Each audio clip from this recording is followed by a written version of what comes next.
the base, which is the very basic of Russian sculpture painting. Now what you will do is take the material, flatten it,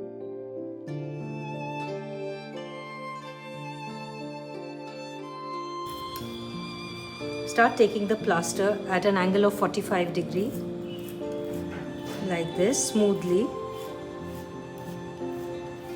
as smooth as you can.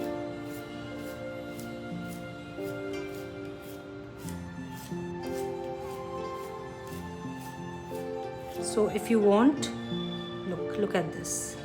Now, because plaster has not come here,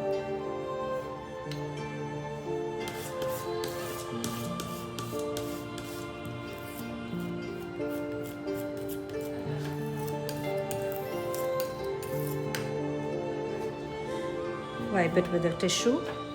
Now take the plaster. Okay. Now you can cut this like this.